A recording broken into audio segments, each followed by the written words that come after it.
ಚಿತ್ರರಂಗಕ್ಕೆ good bye ಹೇಳಿ ಚೆನ್ನೈ ಚೆಲುವೆ ರಾಜಕೀಯ ರಂಗ ಪ್ರವೇಶಿಸುತ್ತಾರೆ ಅಂತ ಅಭಿಮಾನಿಗಳು ಕೇಳ್ತಾ ಇರುವಾಗಲೇ ಸದ್ಯಕ್ಕೆ ಬ್ಯಾಕ್ ಟು ಬ್ಯಾಕ್ ಸಿನಿಮಾಗಳಲ್ಲಿ ಬ್ಯುಸಿಯಾಗಿದ್ದಾರೆ. ಸೂರ್ಯ ಜೊತೆ ನಟಿಸಿರುವ ಕರುಪ್ಪು ಸಿನಿಮಾ ಬಿಡುಗಡೆಗೆ ಸಜ್ಜಾಗಿದೆ. ಚುನಾವಣೆ ಫಲಿತಾಂಶದ ದಿನ ವಿಜಯ್ ಮನೆಗೆ ಭೇಟಿ ನೀಡಿದ ತ್ರಿಷಾ ಅಭಿನಂದನೆ ತಿಳಿಸುತ್ತಾರೆ. ಪ್ರಮಾಣ ವಚನ ಕಾರ್ಯಕ್ರಮದಲ್ಲಿ ಭಾಗಿಯಾಗಿನೂ ಮಿಂಚ್ತಾರೆ. ಹಾಗಾಗಿ ಏನು ಬೇಕಾದರೂ ಆಗಬಹುದು ಅನ್ನೋ ಚರ್ಚೆ ಶುರುವಾಗಿತ್ತು. ಇದೆಲ್ಲದರ ನಡುವೆ ತ್ರಿಷಾ 10 ರಿಂದ 12 ಕೋಟಿ ರೂಪಾಯಿ ಬಂಪರ್ ಆಫರ್ ಅನ್ನು ಪಡೆದುಕೊಂಡಿದ್ದಾರೆ. ತ್ರಿಷಾ ಚಿತ್ರರಂಗಕ್ಕೆ ಬಂದು 25 ವರ್ಷ ಕಳೆದಿದೆ. ಇವತ್ತಿಗೂ ನಾಯಕಿಯಾಗಿಯೇ ಮಿಂಚುತ್ತಿದ್ದಾರೆ.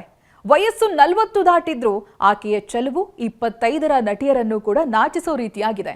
ಇನ್ನು ಸೀನಿಯರ್ ಹೀರೋಗಳ ಸಿನಿಮಾಗಳಿಗೆ ಮೊದಲ ಆಯ್ಕೆ ಎನ್ನುವಂತಾಗಿದೆ ತ್ರಿಷಾ. ರಜನಿಕಾಂತ್ ಹಾಗೂ ಕಮಲ್ ಹಾಸನ್ ನಟನೆಯ ಮಲ್ಟಿ ಸ್ಟಾರರ್ ಚಿತ್ರಕ್ಕೆ ತ್ರಿಷಾ ನಾಯಕಿಯಾಗ್ತಾರೆ ಅನ್ನೋ ಗುಸುಗುಸು ಮಾತು ಶುರುವಾಗಿದೆ. ನೆಲ್ಸನ್ ನಿರ್ದೇಶನದ ಇನ್ನೂ ಹೆಸರಿಡದ ಈ ಸಿನಿಮಾ ಚಿತ್ರೀಕರಣ ಶೀಘ್ರದಲ್ಲೇ ಆರಂಭವಾಗಲಿದೆ. ರೆಡ್ ಜೈಂಟ್ ಸಂಸ್ಥೆ ಈ ಬಹುಕೋಟಿ ವೆಚ್ಚದ ಚಿತ್ರವನ್ನು ನಿರ್ಮಾಣ ಮಾಡಲಿದೆ. ಶೀಘ್ರದಲ್ಲೇ ಚಿತ್ರೀಕರಣ ಶುರುವಾಗಲಿದೆ. ರಜನಿಕಾಂತ್ ಹಾಗೆ ಕಮಲ್ ಹಾಸನ್ ಎದುರು ತ್ರಿಷಾ ನಾಯಕಿಯಾಗಿ ನಟಿಸ್ತಾರಾ ಅನ್ನೋ ವಿಚಾರ ಕುತೂಹಲ ಮೂಡಿಸಿದೆ.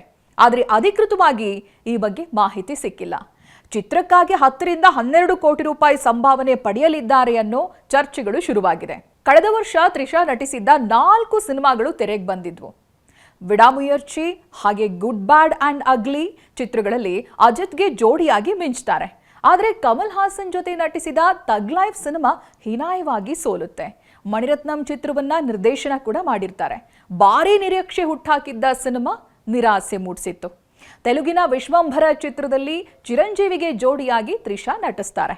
ಮಲಯಾಳಂನಲ್ಲಿ ಮೋಹನ್ ಲಾಲ್ ನಟನೆಯ ರಾಮ್ ಚಿತ್ರಕ್ಕೂ ನಾಯಕಿಯಾಗಿದ್ದಾರೆ. ದಶಕಗಳ ಬಳಿಕ ಕಮಲ್ ಹಾಸನ್ ಹಾಗೆ ರಜನಿಕಾಂತ್ ಒಟ್ಟಿಗೆ ನಟಿಸ್ತಿದ್ದಾರೆ. ಅಂದಾಜು 500 ಕೋಟಿ ರೂಪಾಯಿ ಬಜೆಟ್ನಲ್ಲಿ ಸಿನಿಮಾ ನಿರ್ಮಾಣವಾಗಲಿದೆ. ಸ್ಟಾರ್ ನಟರಿಬ್ಬರು ಭಾರೀ ಸಂಭಾವನೆ ಪಡೆಯುತ್ತಿದ್ದಾರೆ. ಹಾಗಾಗಿ ಬಜೆಟ್ ಹೆಚ್ಚಳವಾಗಲಿದೆ. ಅದಕ್ಕೆ ತಕ್ಕಂತೆ ನಾಯಕಿಯಾಗಿ ನಟಿಸುವ ತ್ರಿಷಾಗೂ ಒಳ್ಳೆ ಸಂಭಾವನೆ ಸಿಗುತ್ತೆ. ಆಗಸ್ಟ್ನಲ್ಲಿ ಸಿನಿಮಾ ಚಿತ್ರೀಕರಣ ಶುರುವಾಗುತ್ತೆ ಅಂತ ರಜನಿಕಾಂತ್ ಹೇಳಿದ್ದಾರೆ. ಬಳಿಕ ಯಾವುದೇ ಅಪ್ಡೇಟ್ ಕೂಡ ಸಿಕ್ಕಿರಲಿಲ್ಲ. ತಮಿಳುನಾಡು ವಿಧಾನಸಭೆ ಚುನಾವಣೆ ಫಲಿತಾಂಶದ ನಂತರ ರಜನಿಕಾಂತ್ ಹಾಗೆ ಕಮಲ್ ಹಾಸನ್ ಸಿನಿಮಾ ಭವಿಷ್ಯದ ಬಗ್ಗೆ ಅನುಮಾನ ಮೂಡಿದೆ. ಚುನಾವಣೆಯಲ್ಲಿ ಡಿಎಂಕೆ ಪಕ್ಷ ಹೀನಾಯವಾಗಿ ಸೋತಿದೆ. ಸ್ಟಾಲಿನ್ ತಮ್ಮದೇ ಕ್ಷೇತ್ರದಲ್ಲಿ ಸೋತಿದ್ದಾರೆ. ಮಗ ಉದಯನಿಧಿ ಸ್ಟಾಲಿನ್ ಗೆದ್ದು ವಿರೋಧ ಪಕ್ಷದ ನಾಯಕನ ಸ್ಥಾನದಲ್ಲಿ ಕೂತಿದ್ದಾರೆ. ರೆಡ್ ಜೈಂಟ್ ಸಂಸ್ಥೆ ಸ್ಥಾಪಕನೇ ಉದಯನಿಧಿ ಸ್ಟಾಲಿನ್ ಅವರು. ಸದ್ಯ ತಮ್ಮ ಪಕ್ಷ ಅಧಿಕಾರ ಕಳ್ಕೊಂಡಿರೋದ್ರಿಂದ ಇಷ್ಟು ದೊಡ್ಡ ಬಜೆಟ್ನಲ್ಲಿ ಸಿನಿಮಾ ನಿರ್ಮಿಸೋ ಧೈರ್ಯ ಮಾಡ್ತಾರಾ ಅನ್ನೋ ಗುಸುಗುಸು ಚರ್ಚೆ ಒಂದ್ ಕಡೆಯಾದ್ರೆ, ಇನ್ನು ಸಾಕಷ್ಟು ದೊಡ್ಡ ಸಿನಿಮಾಗಳನ್ನ ಈ ಸಂಸ್ಥೆ ನಿರ್ಮಿಸಿದೆ, ಜೊತೆಗೆ ವಿತರಣೆ ಕೂಡ ಮಾಡಿದೆ. ಈಗ ವಿಜಯ್ ಜೊತೆ ಶೀತಲ ಸಮರ ನಡೀತಾ ಇದೆ. ಹೀಗಾಗಿ ತಮ್ಮ ಚಿತ್ರಕ್ಕೆ ತ್ರಿಷಾ ಅವರನ್ನ ನಾಯಕಿಯಾಗಿ ಆಯ್ಕೆ ಮಾಡ್ತಾರಾ ಅನ್ನೋದು ಪ್ರಶ್ನೆ. ಕಾದು ನೋಡಬೇಕಿದೆ.